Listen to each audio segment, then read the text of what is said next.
Well, folks, Marvel Studios and Marvel Animations What If has now come to an end with season 3 on Disney Plus. And let's talk about this because this has been, this was one of the first MCU Disney Plus shows that we got back in, I believe it was 2021 when we got like 4 or 5 different shows that year. It was WandaVision, Falcon and Winter Soldier, Loki, then it was What If, and then Hawkeye to close out the year. That was, man, what a great year that was. But since then, and especially interestingly, how this was the first of these MC Disney Plus shows that got announced to have a second season. That was something exciting for us because everything else was just a mini series for the most part. But here we are, multiple seasons later, and I think this show faced a lot of struggles, and just has. Most people will agree it's not exactly what it could have been. First of all, with it being an animated series, and especially an animated series that really doesn't have a whole lot of impact on the MCU, has deterred a lot of people from watching it. A lot of people also just hate the animation style. I don't hate it, but I also don't love it either. But the biggest thing is that people really feel like it was wasted potential for the whole what if idea. I agree somewhat. I think there, yes, there are very obvious what if scenarios that they should have done. Like, oh, what if the other half was snapped? What if Spider-Man was on Team Cap in Civil War? Different things like that could have been really interesting to see. But I do think some of the stories that are told here are very creative and out of the box. So I thought that was really cool. And some of these episodes, again, they really don't have an impact on the future of the MCU, but they're just fun. And, some other ones are just, they tried something and it wasn't the best. But I will say I did really enjoy season 1. Season 1 was really great. You had great individual solo storylines for each episode, and then of course the end built up to the Guardians of the Multiverse and had this big season-long storyline. But one of the biggest complaints that people had with that season is that we kind of wish that it had less of the connectivity and that it was just one-off what-if stories. So then in season 2 they kind of did that more, but then in the final episode, out of nowhere, was like, hey, crossover. And that was like probably the worst episode that we got of this show. So then the complaint was, okay, make it more connective. And there's a bit more connectiveness here in this season, but it's still not the best. I will say, when it comes to season 3, it's definitely the weakest of the 3 seasons. But there's still some shining moments here. I had fun with the Agatha Goes to Hollywood, seeing her team up with Kingo, and just the Hollywood stuff was really cool. That was fun. I really enjoyed What If Red Guardian stopped the Winter Soldier. David Harbour's Red Guardian is just always great. A lot of people are trashing on it, but the Howard the Duck episode, when he and Darcy Lewis get married, again, it's ridiculous, and it, has no major impact on the future of the MCU, but it was fun. It was a funny episode. That was the character that had the most MCU crossover in that. I mean, we saw Loki, we saw the Grand Master, we saw Michael Rooker's Yondu, we saw Zeus, we saw the Dark Elves, we saw what's his name? Oh, Caecilius. Nick Fury. There were just a whole bunch of different MCU characters in the episode. It was great to see. I love Darcy Lewis. I love Howard the Duck. You put the two of them together. It was great. It was lots of fun.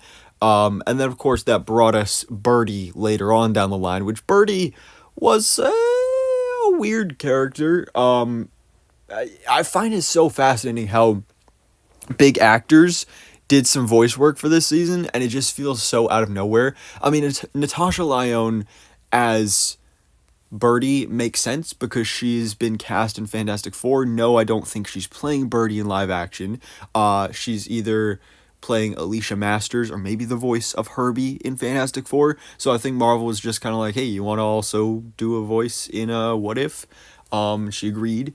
But the fact that we had America Ferrera in here randomly as a park ranger, so random and wild, but I mean, I liked it. Like, it was cool. Um, I will say, What If the Emergence Destroyed the Earth? That was an alright episode. I love seeing Mysterio and really as a big villain in that episode. A great spotlight on Riri Williams was fantastic. But man, the this is one of the things I hate about this show, is that you can definitely tell they base storylines around what voice actors they have. But this one didn't even make sense. Because the alliance that was still survived in this aftermath is literally all of the most CD tier list characters. Wong was there, which, I mean, Wong is always getting used. I love Wong as a character, but they're just trying too hard with him. And same goes for Okoye. Valkyrie was here as well. And then there was another character that I honestly don't even know who it was. Was it maybe Michelle Yeoh's character from Shang-Chi? I couldn't even tell. Made all the worse by the fact that none of them had their actual actors doing the voices, so they just sounded off. I think maybe Tessa Thompson did Valkyrie, but that was like it. It was cool to see Valkyrie, Vision, White Vision in a big role there. That was fun. What If 1872 sucked. Probably my least favorite episode of the season. I like Shang-Chi as a character, I like Kate Bishop and all that. And it was cool to see the Hood in action, and possibly in Iron Fist as well. But it's just, I was bored with that one. Sonny Birch coming back was cool as well. But then that brings us to the end with the elites, where we have Captain Carter, Birdie, Kahori, and Storm, Goddess of Thunder, which was one of the big exciting points for this season, is like Storm and the same voice actress from X-Men 97, but she didn't even get her own episode. She was just thrown in there at the end, which, again, she was cool, but I would have much preferred an episode focused on her and her origin, rather than how things were done here. Kahori is a great character. I enjoyed seeing her back. Peggy friggin' Carter. I hate how hard they tried with this character, because she was really cool in the first season. The first season, she was the first episode of the series. It was a great episode. But then they just kept bringing her back and trying to make her more and more powerful. And it's just like, why?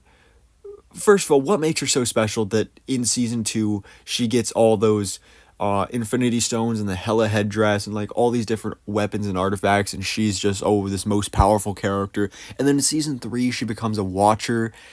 That's just stupid. I didn't enjoy that. Again, I liked Captain Carter at first, but then they just overused her and made her just not make sense and not likable anymore. So yeah, there's that. But I did enjoy the ending though. Everything going on with Uatu and the Watchers, I should say. That final battle was cool. But this final episode, really, that's all it was a final battle. Which is my least favorite part of this show, is when there's just big long fight scenes like that. I don't really care about it. I'm in it more for the story and the character beats, and there wasn't really a whole lot of that in this finale. I will say, the way they end things, it was hilarious. People on Twitter going crazy about this. When they end things, they basically give you a montage of different variants that are out there in the multiverse that they're never going to show us in What If, or at least hypothetically. They leave it in a place where I don't think this show is done. I think it's just done for now. I think maybe in like 4 years, this show could come back, when there's more characters in the MCU, when there's more X-Men, when there's more Fantastic Four and all that stuff. I think What If will come back. But for now, it's done. And hopefully when/if it does come back, it'll be in a better, more focused form that more people will enjoy. So anyways, guys, Hopefully we see the Watcher in live action at some point as well. You know, he name dropped Reed Richards in this finale, so maybe we'll see him in Fantastic Four. But anyways, guys, what did you think about What If, specifically season 3 and this finale? Let me know your thoughts in the comments below. And thanks so much for watching. Please drop a like if you enjoyed this video and hit the subscribe button so I can keep you up to date on everything that goes on in the Marvel life.